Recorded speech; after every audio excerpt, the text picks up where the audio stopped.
Aqui, nossa querida confrade, Ana Guimarães, Dona Ana, mais conhecida por nós aqui há mais de 20 anos, ela tem colaborado conosco na difusão da doutrina nesse nosso estado tão caloroso. E é com muita alegria, com essa doce voz de rouxinol. Dona Ana Guimarães começou a sua tarefa de divulgação da doutrina espírita bem cedo, ainda jovem, né? Ela já se dedicava a essa tarefa, sempre levando a sua palavra com doçura e com muita profundidade doutrinária e esclarecedora. Fundou, junto com seu esposo, senhor Geraldo Guimarães, o Grupo Espírita Caminho da Esperança, na cidade do Rio de Janeiro, estado do Rio de Janeiro. Ela divulga a doutrina espírita há mais de 50 anos, quando, perguntada por sua biografia, ela sorri e nos diz sempre que seus grandes atributos são de ser mãe de 4 filhos e avó de 9 netos muito queridos.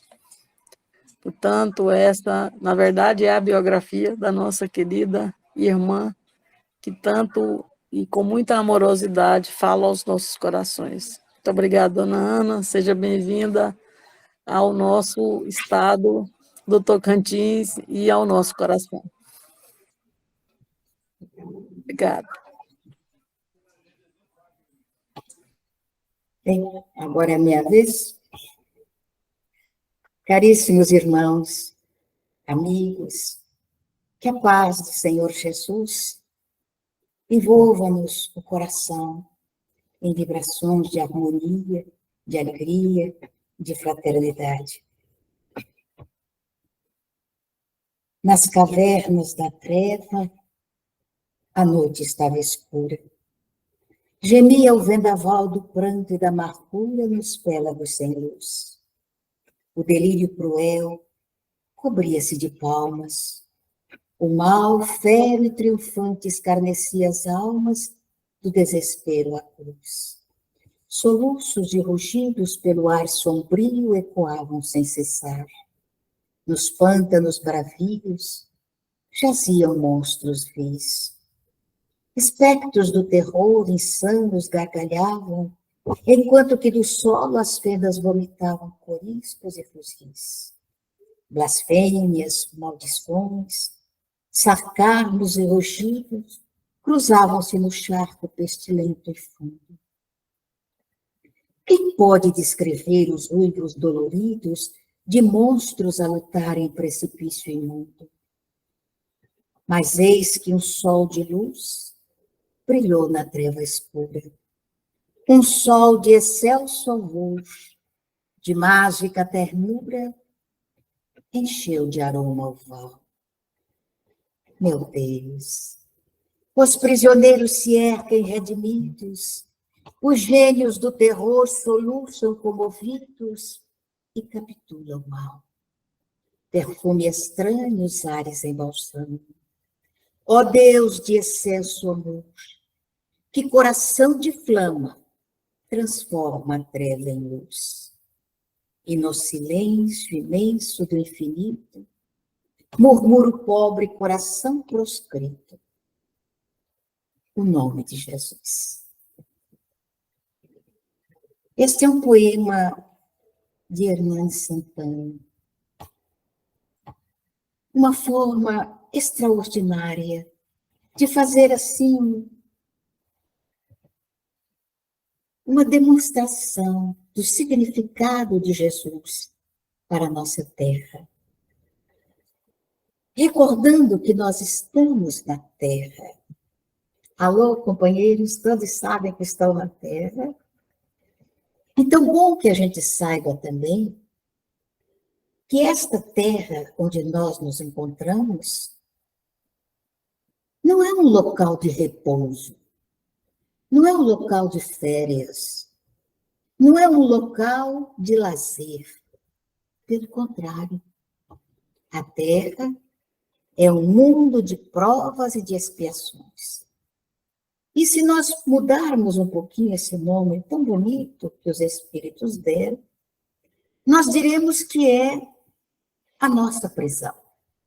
todos somos presidiários aqui na Terra.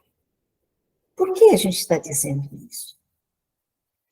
Primeiro, se nós nos recordarmos que todos somos livres, podemos caminhar de um lado para outro, dizer o que nós tivermos vontade, por que somos presidiários? O que acontece é que nós somos presidiários de uma criatura que nos ama infinitamente. Eu disse criatura, mas a gente não conhece direito, não sabe como é. Então, vamos usar a expressão que Jesus usou. Nós somos os prisioneiros do Pai.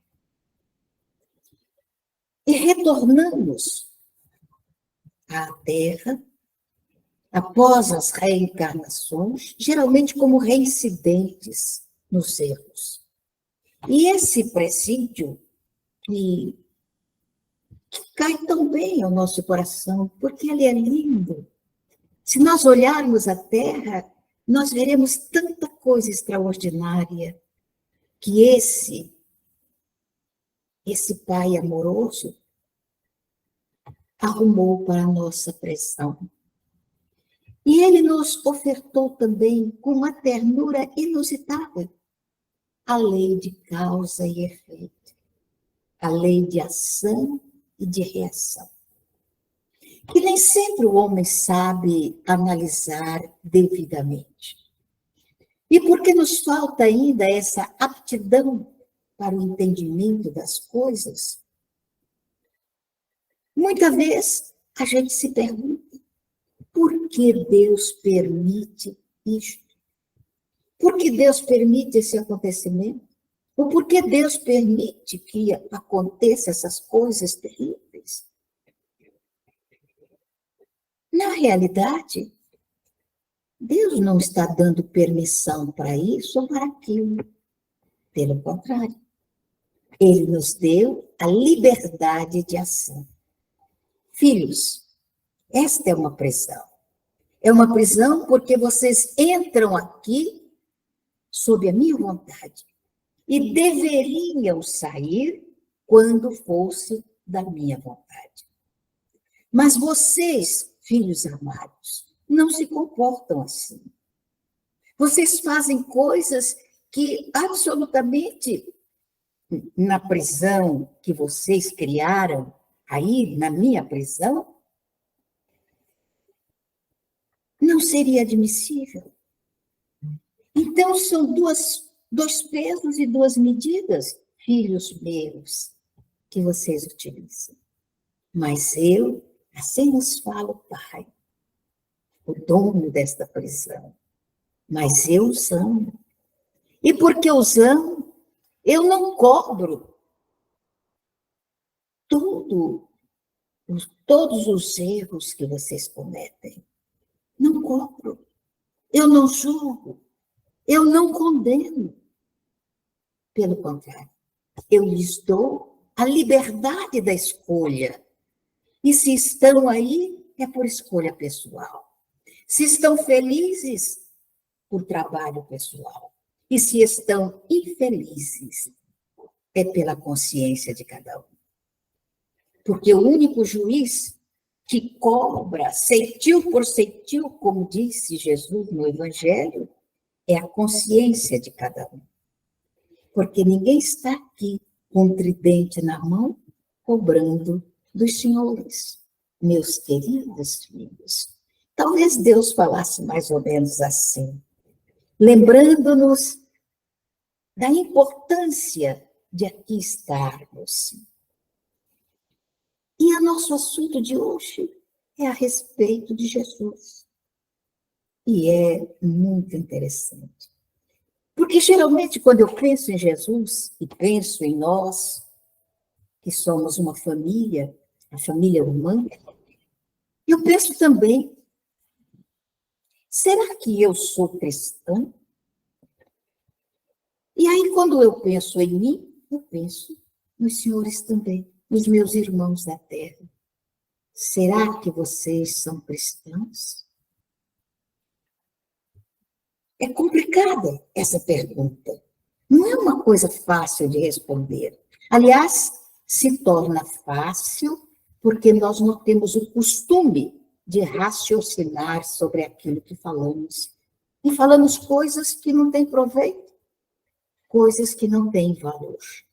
As nossas respostas geralmente são frívolas, não têm fundamento, porque não paramos para matutar a respeito dos fundamentos dela.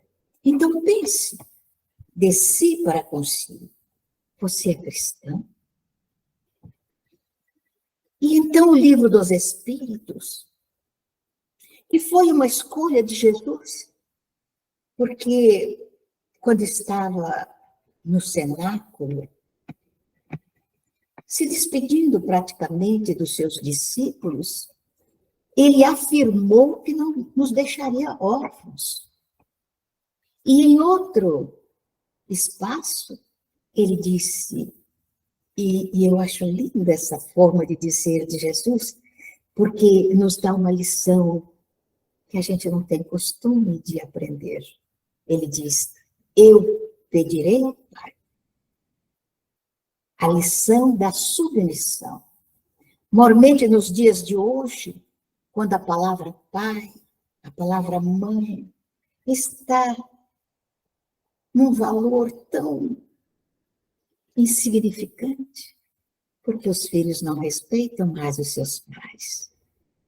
Os filhos não têm para com seus pais a reverência que nós tínhamos quando crianças, porque ainda peguei o tempo da reverência aos pais.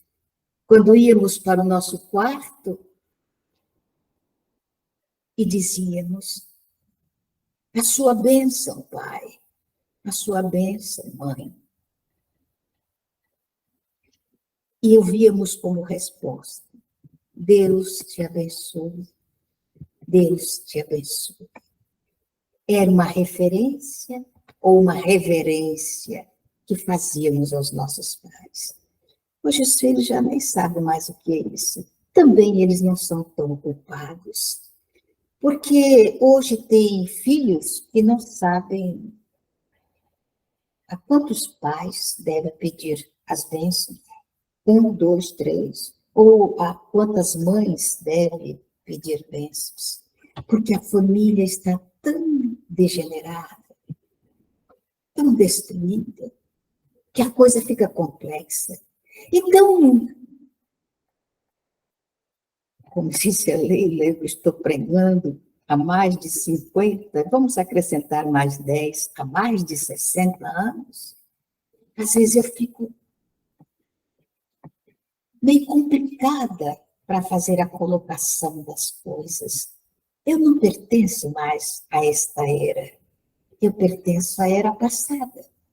E na era passada era mais fácil de fazer a pregação.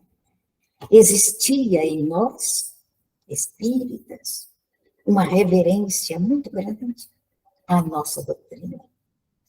Um respeito muito grande aos nossos dirigentes.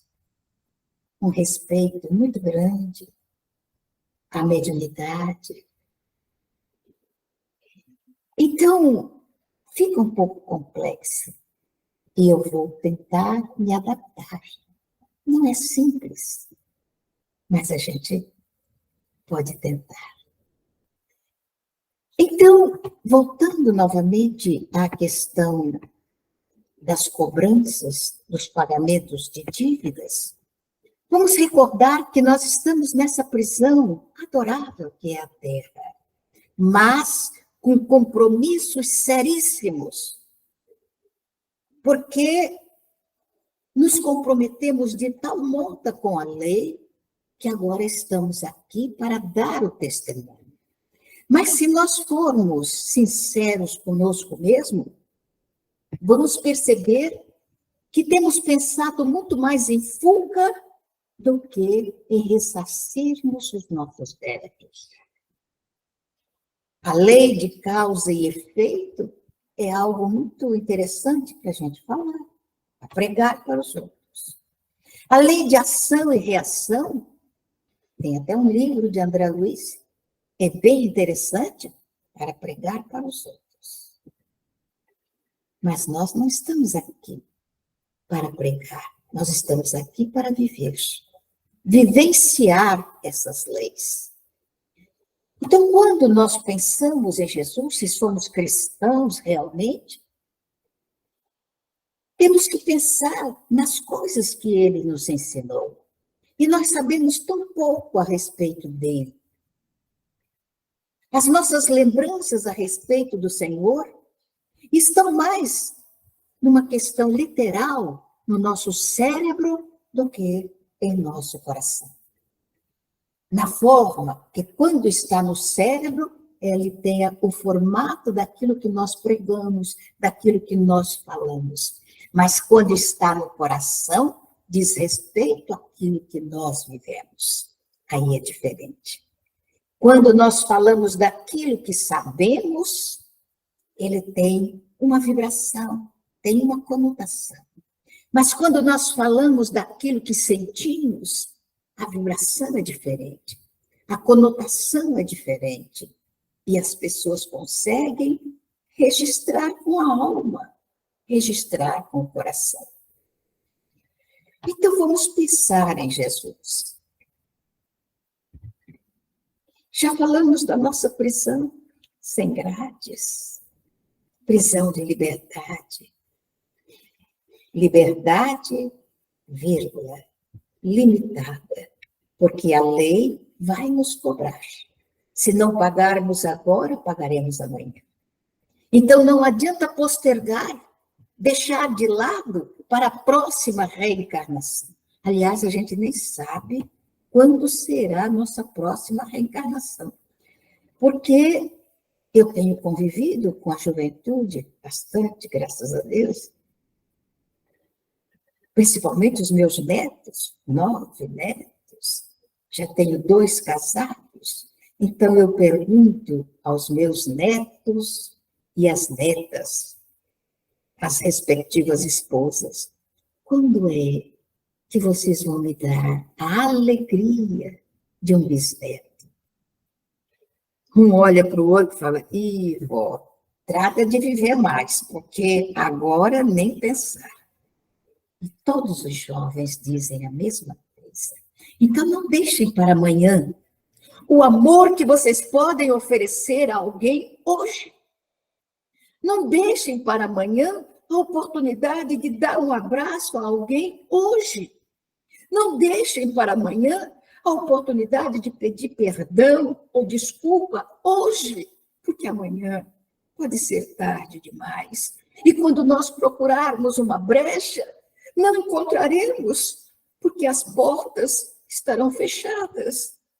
E então entraremos numa larga fila de espera. Aliás, é isso que o Divaldo diz, que tem uma fila de espera que não acaba mais para reencarnar. A gente que reclama das filas do banco, no hospital, nos ônibus, reclamamos das filas, imagina a fila da reencarnação. Aí é que vai dar para reclamar bastante. Então, nós temos que conquistar amigos, conquistar enquanto estamos aqui, não fazer inimigos, não criar animosidades, mas conquistar amigos. Aí o livro dos Espíritos chega e nos diz o seguinte, a pergunta é, quem foi a criatura que Deus colocou na Terra para nos servir de modelo e guia? E a resposta 625 do Livro dos Espíritos é bem sucinta. Coloca Jesus. Você sabia que ele é o seu modelo? Não sabia. Ou talvez, literalmente, soubesse. Mas espiritualmente, emocionalmente, não sabia. Porque quando você grita com alguém, quando você maltrata alguém, quando você fere alguém, você não se lembra do seu modelo. E quando você se perde nos caminhos ívios das loucuras do mundo ou das emoções desencontradas, você esqueceu o guia. Você deixou o guia de lado e começou a caminhar sozinho. Então, nós estamos num momento de reflexão, um momento de pararmos para perguntar a nós mesmos: você é cristão? Você se lembra de que é cristão nos momentos culminantes? E os momentos culminantes da nossa vida não é quando você está fazendo comida para o pobre, ou quando você está dando um agasalho para o desnudo, ou quando você está estendendo a mão para transmitir um passe a uma criatura. O momento crucial de você descobrir se realmente é cristão é quando o coração está alanceado, ferido, você está chorando, você está desesperado, você está sofrendo. Essa é a hora do testemunho. Porque você sofre, você chora, mas não condena ninguém. Porque ninguém é culpado das suas lágrimas, ninguém é culpado dos seus sofrimentos, porque todos eles foram construções nossas. Nós choramos porque não plantamos. Nós sofremos porque não soubemos fazer o plantio para colher depois. Então, quem planta, aliás, é um ditado popular que a minha avó dizia muito: quem planta vento, colhe tempestade. Então, quando alguém ferir o seu coração, tenha certeza que você feriu antes. É a lei de causa e efeito. É o retorno daquilo que semeamos. Então, não há o que reclamar. Não temos o que reclamar. Porque nós nos dizemos cristãos e esquecemos o nosso modelo e guia. Será que já encontramos com Jesus numa volta do caminho? Possivelmente sim. É bem possível que ele já tenha falado ao seu ouvido com a ternura que lhe era peculiar. Do meu rebanho, nenhuma ovelha se perderá. E aí, eu me lembro que sou ovelha do seu rebanho. E você também, e você também. E quando estamos sofrendo, a gente pensa que está sendo atacada por lobos famintos, mas não estamos. Porque o lobo é nosso irmão também. E se ele se tornou faminto, é porque nós não os alimentamos direito. E então eles se voltam contra nós. Estamos no momento de pensar, de parar um minuto. Quando estamos sendo bombardeados por tantas notícias doídas, enlouquecidas, de um deslumbramento passageiro, ilusório, o Espiritismo, que é a presença de Jesus, que disse que não nos deixaria órfãos, que pediria, numa ação de reverência à autoridade paterna, que pediria ao Pai e que ele enviaria um outro Consolador, o Consolador que ficaria conosco para sempre. Então, esse Consolador está nas suas mãos.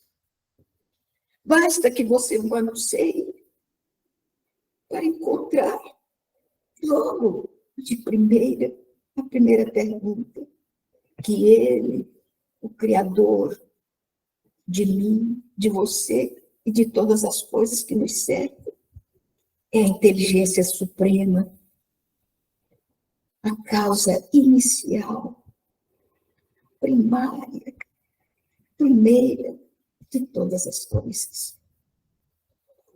Então, ele vê quando você chora e possivelmente estende a mão carinhosa para enxugar tuas lágrimas e depois coloca-as nas tuas mãos e diz: plante a partir de hoje, a partir de agora, a sementeira da fraternidade, para não chorar amanhã. Plante agora, no coração, principalmente daqueles que se colocam como adversários da sua paz, da sua tranquilidade. Plante a semente da fraternidade e ela dará frutos amanhã, frutos sazionados de amizade, de carinho, de ternura, porque essa é uma lei também de causa e efeito. A causa é o plantio do bem, o efeito é a recepção da fraternidade dos outros. E nós que estamos na lide abençoada, tentando implantar a nossa doutrina no coração dos outros, a responsabilidade é toda nossa. Mas a sua responsabilidade maior, a minha responsabilidade maior, começa na intimidade da família. É lá o início de todas as coisas. É lá que nós vamos dar testemunho de que somos realmente cristãos. E eu acho interessante que, às vezes, falando sobre família, eu digo de atitudes minhas, na época em que eu tinha a família reunida em casa. Hoje não tenho mais. O senhor Guimarães foi embora, os filhos já se casaram, foram embora. Mas quando eu os tinha em casa, eu costumava dizer a eles, quando faziam qualquer coisa, que não era muita coisa muito boa, eu costumava dizer a eles assim, respeitem a minha casa. Esta casa não é sua, é minha e do seu pai. Então, eu não admito que vocês desrespeitem a casa do seu pai, a minha casa. Quando vocês se casarem, forem embora, vocês terão a casa de vocês. E quando eu for à casa de vocês, e só irei com convite, porque casa de filho não é a casa nossa, eu só irei quando vocês me convidarem, pode ter certeza que eu serei uma visita. A liberdade que eu tomar será aquelas que vocês me oferecerem. Então, toda a vida eu disse isso. Quando eu falo, às vezes as pessoas, mas a nossa casa é do nosso filho. E quando o filho faz um desaforo, falta com respeito, foi você que ensinou também. Porque se a casa é dele, ele faz o que ele quiser. Então, pode desrespeitar ou tratar mal aos seus pais. E é o que a juventude está fazendo na atualidade. Somos cristãos. E como cristãos, temos que aprender com Jesus a construir um mundo equilibrado, um mundo harmonioso, um mundo de fé. Quando Jesus pregava à beira do Tiberíades, a sua voz não precisava dos apetrechos, dos aparatos que nós usamos hoje, microfone, não sei o que, isso e aquilo, não precisava. A autoridade moral dele levava a voz dele para a multidão que o cercava. Então, era aquela autoridade moral. Nós não precisamos gritar. Se descobrimos em nós essa autoridade, basta que falemos e as pessoas nos ouvem.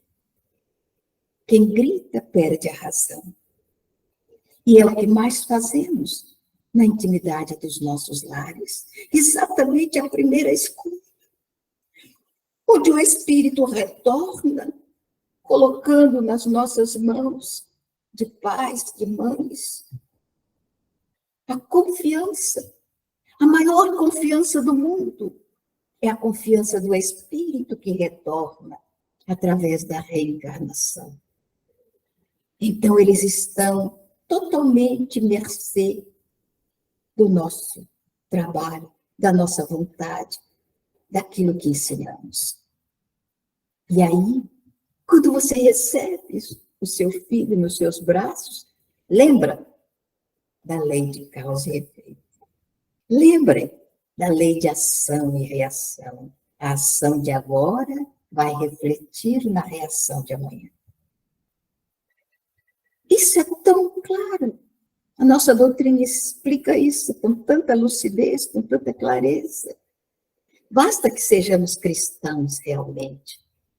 Basta que Jesus esteja imperando aqui no coração. Não que a gente vá ser perfeito, isso não. Mas vamos lutar pela perfeição. Olha o que Kardec diz a respeito de você.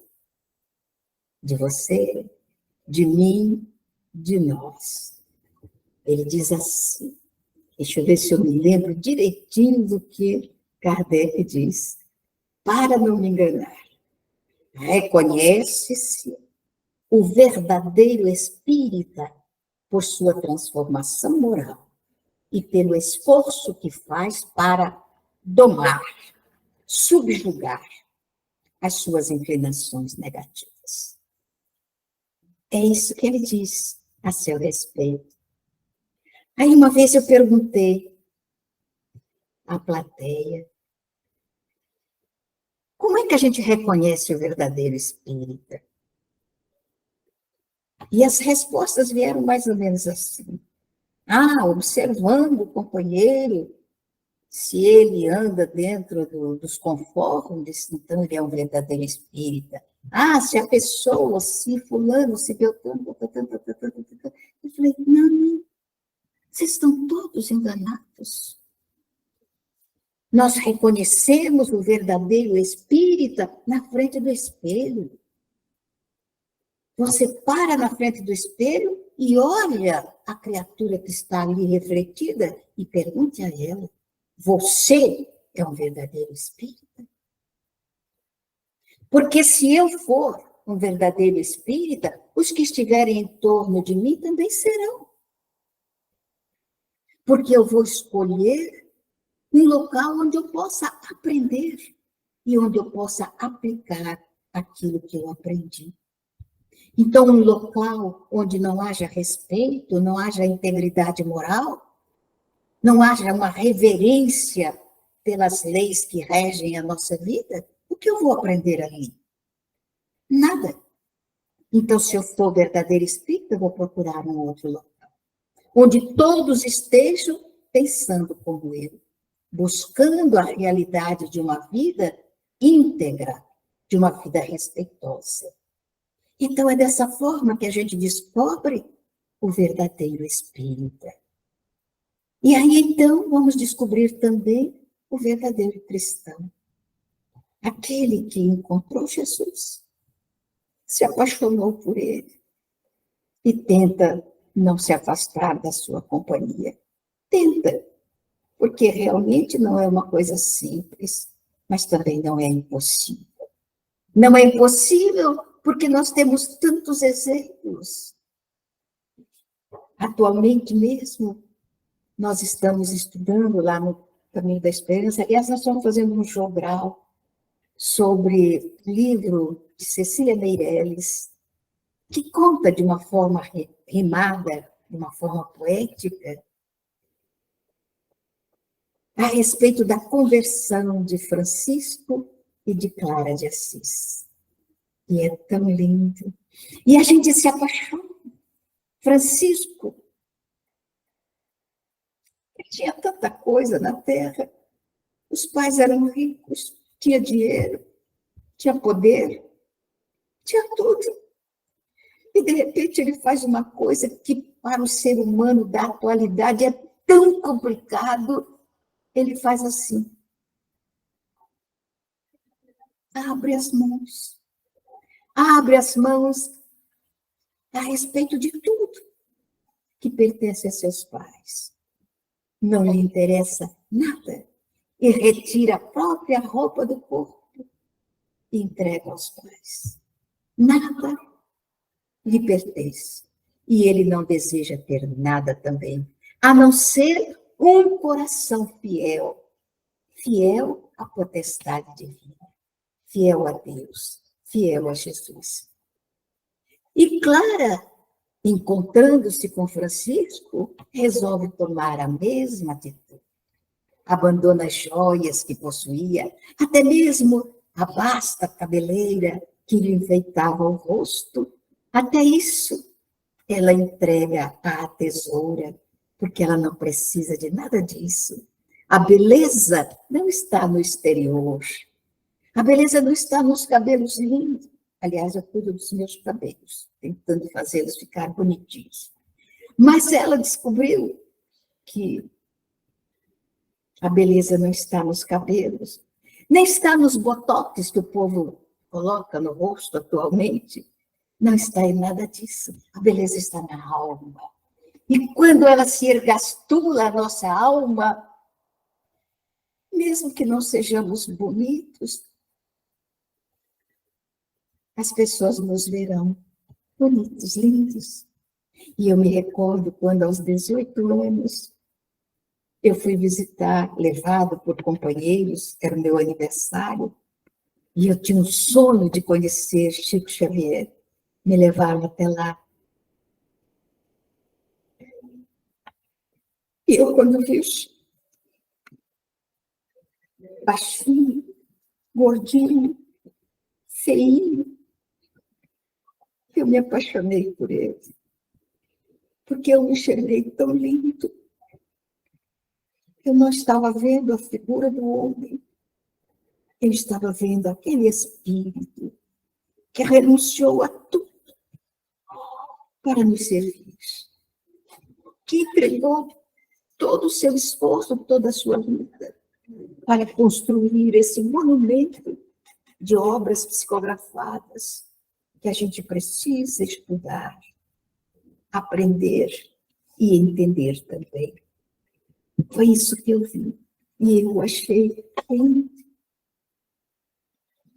É a nossa missão. Então, vamos pensar que nós precisamos muito de joias, muitas joias.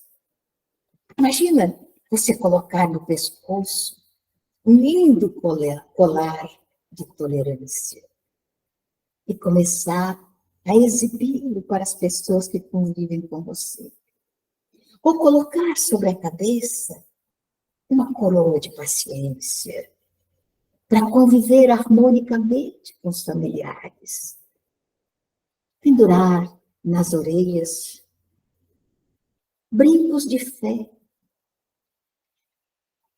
São muito grandes. Jesus disse que a gente tinha que ter a fé do tamanho de um grão de mostarda, uma coisinha ínfima. Mas a gente vai botar um brinco de fé maiorzinho um pouquinho, que é para ver se realmente toca o nosso coração, a nossa alma.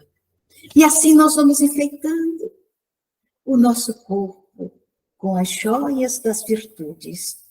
Porque essas joias você nunca vai pendurar na Caixa Econômica. Essas joias você nunca vai vender. Nunca vai dar de presente aos seus descendentes. Essas joias você vai levar com você. Nós vamos levar conosco para onde formos. E será assim que vamos nos ajaizarmos para nos apresentar diante da consciência, que é o juiz incorruptível, que vai nos analisar e nos julgar para os cometimentos do amanhã.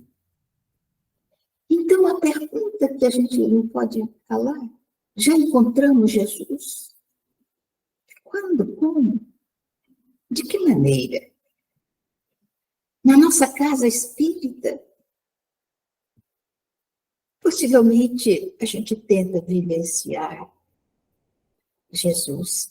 E eu me lembro que, quando eu estava participando do movimento juvenil, aqui em Araçatuba, tinha uns colegas brincalhões, e um dia nós entramos na sala e estava com letras garrafais, escrito no quadro, D, pontinho, I, pontinho, V, pontinho, A, pontinho. Diva, se emendarmos as letras. E os companheiros estavam ali, olha, nós estamos procurando alguém que seja presidente do Diva, alguém que coordene o nosso Diva. E ninguém sabia o que era Diva, o que é Diva. Alguém se candidata a ser presidente e tal. Até que a gente perguntou, todo mundo perguntando, o que é Diva? O que é Diva? Aí ele, Departamento de Informação da Vida Alheia. Olha, que assombro, que assombro. Quer dizer, uma coisa que a gente não pensa muito nisso, mas como tem conversa sem valor nos nossos aconchegos espirituais, na nossa casa espírita. Quando alguém chega para a gente e diz assim, olha, não é por falar, não, e fala. E geralmente não é uma coisa apreciável a respeito do outro. E como correm as informações degenerativas, desagradáveis, corre tão rápido. E aí a gente pergunta, será que nós somos cristãos? Por que não falar bem? Por que não cortar pela raiz a maledicência? Se alguém chegar para dizer, olha, você sabe a respeito de fulano? Ah, sei, sim. É uma criatura extraordinária, trabalhadora, dedicada, uma grande amiga. Pronto. A gente já cortou pela raiz o que poderia ser alguma coisa bem depreciável e desagradável. Vamos construir um mundo melhor com Jesus. Vamos estar de mãos dadas com Ele, fazendo com que o nosso mundo seja mais agradável e a gente possa repetir as palavras do cancioneiro popular. É a vida, é bonita e é bonita. Mas muitos de nós não acham que a vida é bonita. Pelo contrário, acham a vida tão complicada, tão difícil, tão cheia de testemunhos desagradáveis. Mas tudo isso a gente pode consertar com a bênção da reencarnação, com o retorno à vida corpórea. E como todos nós estamos aqui porque reencarnamos, vale a pena eu perguntar para vocês que estão me ouvindo. Uma pergunta simples. Vocês não precisam me responder, porque se responder, vocês também vão ouvir também, porque eu não entendo muito dessa tecnologia. Mas eu pergunto a si mesmo. Você já agradeceu hoje a sua mãe, a oportunidade do renascimento? Você já disse à sua mãe, mãe, muito obrigada porque você me deixou nascer. Muito obrigada porque você não me abortou. Já fez isso hoje, ou ontem, ou pensa em fazer amanhã? 9 meses carregando, mais um tanto nos braços, e o leite oferecido, o alimento. A gente nunca se lembra, parece que tudo isso é obrigação da mãe. Não, não é obrigação da mãe, é necessidade nossa. Minha necessidade, a necessidade dela. Bem, eu já perguntei isso. Aí eu faço outra pergunta. Você já fez a mesma coisa com seu pai? Eu já ouvi tantas criaturas falarem a respeito do pai. Ele era um bêbado, era uma pessoa irresponsável, abandonou a família. Isso é problema dele, não é problema do filho. Nosso problema é sermos gratos, agradecer sempre, porque ele também nos deu, oferecendo uma gotícula d'água ínfima, chamada espermatozoide, para que a gente pudesse confeccionar o corpo que temos. Então, a nossa gratidão deve ser infinita ao nosso papai. Então, a gente fica pensando nas gratidões que vai nos lembrar a presença de Jesus no coração.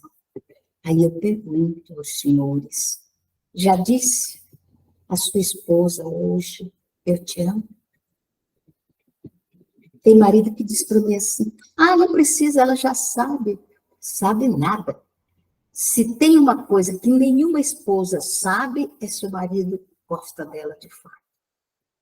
Então, vale a pena que o senhor diga, todos os dias, não é só no dia do namorado, ou dia do aniversário, ou dia disso, são todos os dias de vida. Eu te amo. Porque, na realidade, a gente não ama. Mas, de tanto repetir, a gente cria aquele cacoete de dizer que ama.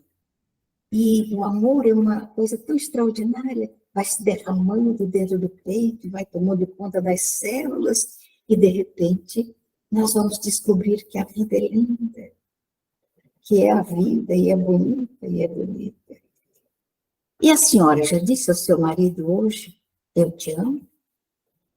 Não? Ele não merece, uma vez alguém disse isso. Por que não?